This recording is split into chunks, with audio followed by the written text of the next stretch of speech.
Für mich als Laien wäre es hilfreich, wenn Sie etwas mit uns bauen würden. Ein kleines Projekt von Anfang bis Ende. So wie es früher im Fernsehen war, wo es den Bildungsauftrag noch ernst genommen hat. Als Beispiel wäre ein kleines Messgerät sehr hilfreich. Also vom Netzteil bis zum fertigen Gerät. Vielleicht könnte man auch die jüngere Generation wieder für Elektronik begeistern. Mit anderen Worten, back to the roots.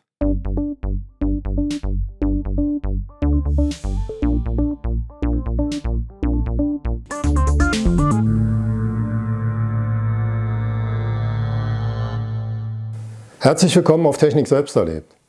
Den in dem Kommentar vom Anfang geäußerten Wunsch muss ich etwas einschränken. Also ich werde hier keine Geräte bauen, die danach bei mir nur rumstehen und Platz wegnehmen. Wenn wir was bauen, dann nicht ganz bis zum Ende. Wir werden uns mit der Schaltungstechnik und den Möglichkeiten beschäftigen und das natürlich zum Laufen bringen. Den Gehäusebau will ich euch überlassen, damit eure Geräte noch etwas Individualität behalten. Ob ihr euch ein Fertiggehäuse kauft, es komplett selber baut oder Alltagsgegenstände dafür benutzt, überlasse ich euch. Das erinnert mich an unsere ersten Detektorempfänger, die wir damals in Seifendosen eingebaut haben. Ein paar Tipps dazu und auch wie ihr Universalleiterplatten für eure Zwecke einsetzt, findet ihr in diesem Video. Ein Messgerät werden wir heute noch nicht bauen. Problematisch ist dabei, dass man, um es zu nutzen, auch erstmal ein funktionierendes Gerät braucht, um es zu eichen. Ich weiß auch nicht, was sich der Kommentator dabei vorgestellt hat. Vielleicht kann er das ja nochmal konkretisieren. In einem anderen Video habe ich mal gesagt, was man für den Anfang für die Bastelwerkstatt braucht. Das war ein Vielfachmesser. Ohne den würde man völlig blind arbeiten. Dann natürlich eine Lötstation und als drittes ein Labornetzteil, um nicht ständig Batterien nachkaufen zu müssen und man etwas flexibler sein kann, was die Spannung angeht. Das könnte ein erstes Projekt sein, da kommt am Ende was raus, was man auch wirklich gebrauchen kann. Mein Universalnetzteil ist auch ein Eigenbau aus den 80er Jahren und funktioniert heute noch. Natürlich stammt es noch aus einer ganz anderen Schaltungsgeneration. Ich will mit euch verschiedene Möglichkeiten durchgehen, je nachdem, was euch zur Verfügung steht. Wir fangen mit einer einfachen Grundschaltung an und werden die dann in den nächsten Videos weiter verbessern. Natürlich kann man sich so ein Netzteil auch kaufen, aber das trifft letztlich auf alles zu und dann kann man das Hobby auch gleich ganz sein lassen. Ein industrielles Labornetzteil ist natürlich heute ein Schaltnetzteil. Vom Bau eines primär geschalteten Netzteils kann ich Laien nur dringend abraten. Hier sind hohe Anforderungen an die Sicherheit und Entstörung zu beachten. Das bedeutet, unser Netzteil wird mit einem klassischen Netztransformator aufgebaut. Für Insider: Ich verwende hier den Trafo aus dem alten Stereoverstärker-Bausatz MS101. Der stellt uns 25 Volt bei maximal 2 Ampere zur Verfügung. Auch hier ist Vorsicht angesagt beim Anschluss der Primärseite. Das sollte jemand machen, der davon Ahnung hat. Also Finger weg, wenn ihr euch damit nicht richtig auskennt. Lasst das wenigstens von einem Fachmann überprüfen, bevor er das erste Mal den Stecker in die Dose steckt. Am besten sprecht ihr vorher schon mal mit jemandem.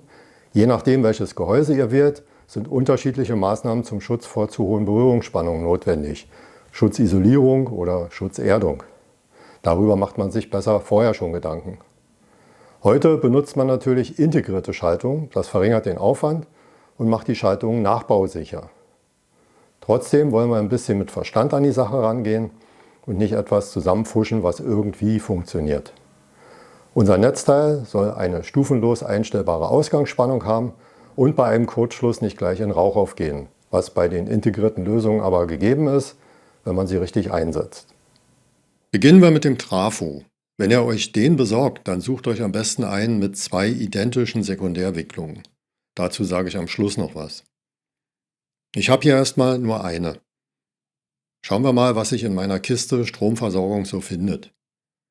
Bevor wir die Spannung auf einen Regler geben, müssen wir sie erstmal gleichrichten und glätten. Am einfachsten nimmt man gleich einen fertigen Brückengleichrichter. Es gehen aber auch 4 einzelne Dioden. Der kleine 1PM1 verträgt 100 Volt und 1 Ampere. Das ist ein bisschen wenig. Wir wollen die 2 Ampere von unserem Trafo auch nutzen. Der große hier ist für 600 Volt und 3,5 Ampere. Hier ein etwas moderneres Exemplar für maximal 4 Ampere. Die Sperrspannungen sind für unsere Zwecke bei allen vollkommen ausreichend. Und hier noch eine kleinere Version für 800 Volt, aber nur 1,5 Ampere. Bei der Auswahl müssen wir beachten, dass die Gleichrichter neben dem Strom, den wir entnehmen wollen, auch ständig den Strom zum Nachladen des Ladekondensators liefern müssen. Man soll deshalb nur etwa 60% des Stromes entnehmen, den die Dioden vertragen.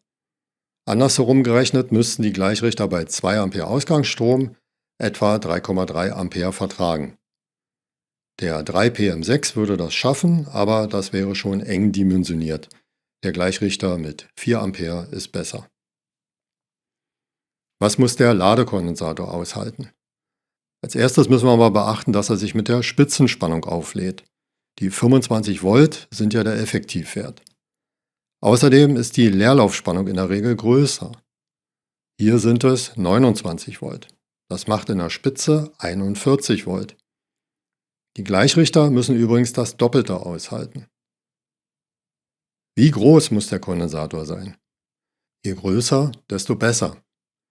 Das ist die Formel, mit der man die Kapazität berechnen kann.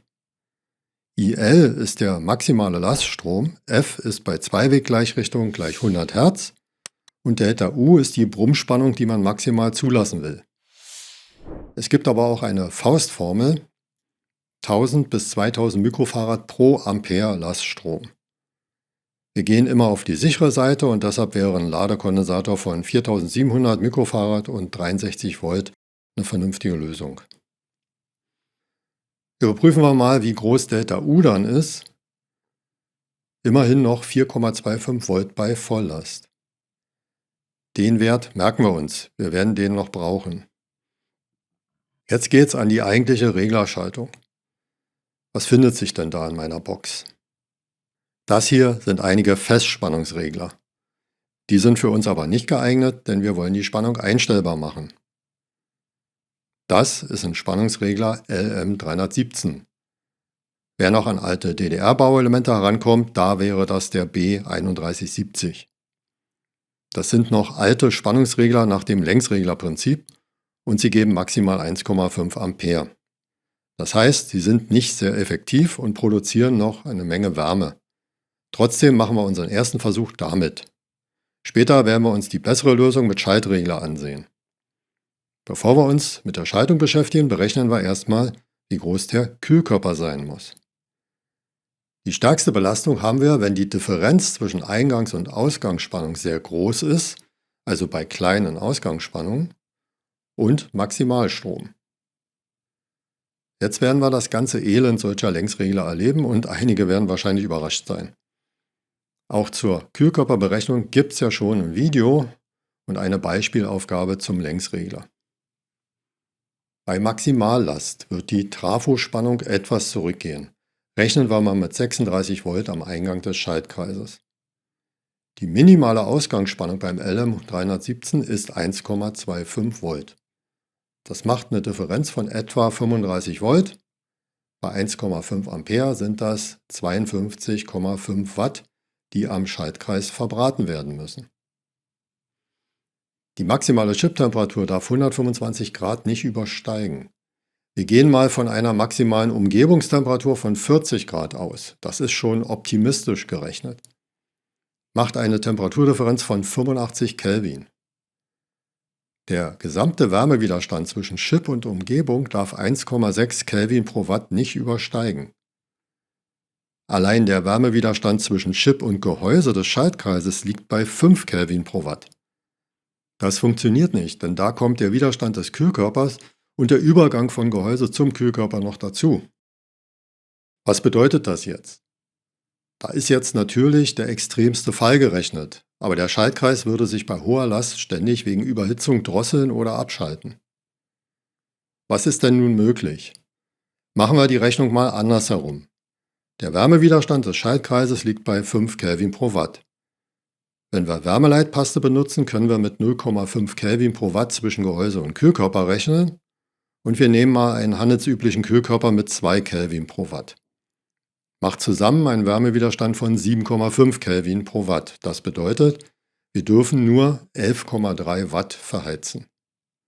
Und das heißt, der Höchststrom bei 25 Volt liegt bei etwa 1 Ampere und bei 1,25 Volt bei nur 325 mA. Gäbe es noch eine andere Lösung? Dazu bräuchte man einen Spezialtrafo mit mehreren Anzapfungen. So könnte man für kleine Ausgangsspannungen auch die Eingangsspannung reduzieren und müsste weniger Energie verheizen. Was brauchen wir denn noch? Die Grundschaltung besteht aus zwei Widerständen. Das Verhältnis zwischen den Widerständen bestimmt die Ausgangsspannung. R1 ist üblicherweise 240 oder 120 Ohm und die Ausgangsspannung ist etwa 1,25 Volt mal 1 plus R2 durch R1. Die 1,25 Volt sind die Referenzspannung, die der Schaltkreis intern zur Stabilisierung benötigt, und das ist dann auch die kleinste mögliche Ausgangsspannung. Was wäre denn die größte Ausgangsspannung? Die Eingangsspannung sollte mindestens 3 Volt höher liegen, damit der Regler funktioniert. Wir müssen noch bedenken, dass durch die Welligkeit die Spannung am Ladekondensator fast um 5 Volt abfallen kann. Rechnen wir grob mit 30 Volt am Eingang, dann sollte die Ausgangsspannung vielleicht auf 25 Volt begrenzt werden. Für die meisten Zwecke reicht das auch. Machen wir die Beschaltung noch komplett. Eigentlich würde man jetzt noch vermuten, dass es gut ist, am Ausgang die Spannung auch nochmal mit einem Kondensator zu puffern. Der hilft, dass beim Anschließen einer Last die Spannung weniger stark einbricht, bis der Regler eingeschwungen ist.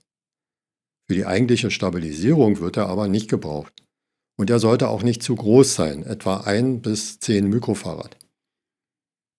Damit er sich nicht rückwärts über den Schaltkreis entlädt, wenn der Ladekondensator schneller entladen ist, legt man über den Schaltkreis eine Schutzdiode. Die schützt auch vor einem Kurzschluss am Ladekondensator.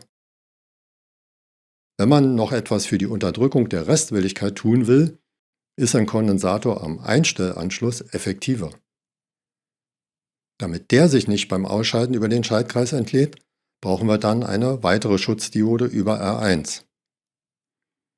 Empfohlen wird auch ein kleiner Keramikkondensator von 100 Nanofarad am Eingang. Besonders wenn die Zuleitung vom Ladekondensator etwas länger ist, könnte die Schaltung anfangen zu schwingen. Damit haben wir es. Testen wir die Schaltung. Die Spannung lässt sich zwischen etwa 28 Volt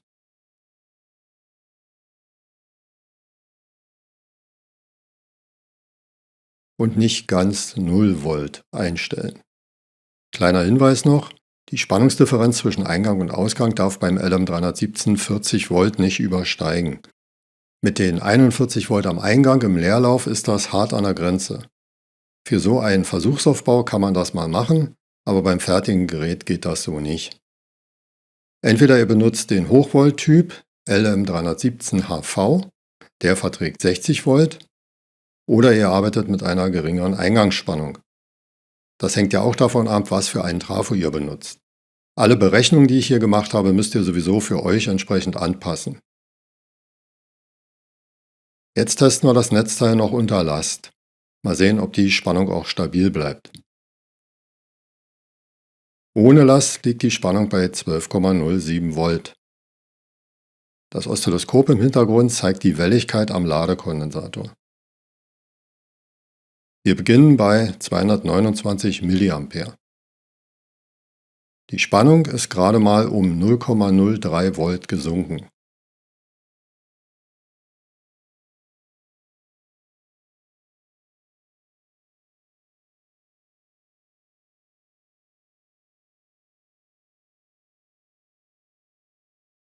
Jetzt steigern wir uns auf 770 mA und es sind immer noch 11,96 Volt.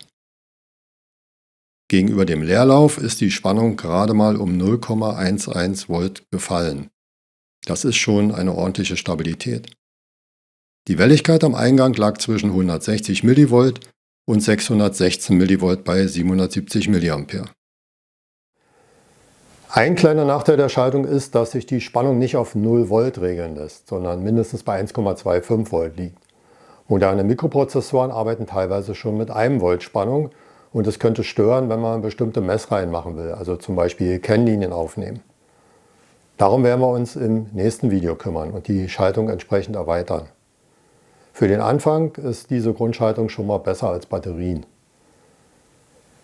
Warum solltet ihr euch dann einen Trafo mit 2 Sekundärwicklungen besorgen? Oft braucht man 2 voneinander unabhängige Spannungen, spätestens wenn man mit Operationsverstärkern arbeitet, die eine symmetrische Spannungsversorgung brauchen. Weil der Trafo wohl das teuerste Element des Netzteils werden wird und nachträglich nicht angepasst werden kann, solltet ihr alles gleich doppelt vorsehen. Das wäre hier zum Beispiel eine ganz gute Wahl, 2 x 18 Volt und mehr als 2,5 Ampere. So, wir sehen uns wieder im zweiten Teil. Bis dahin.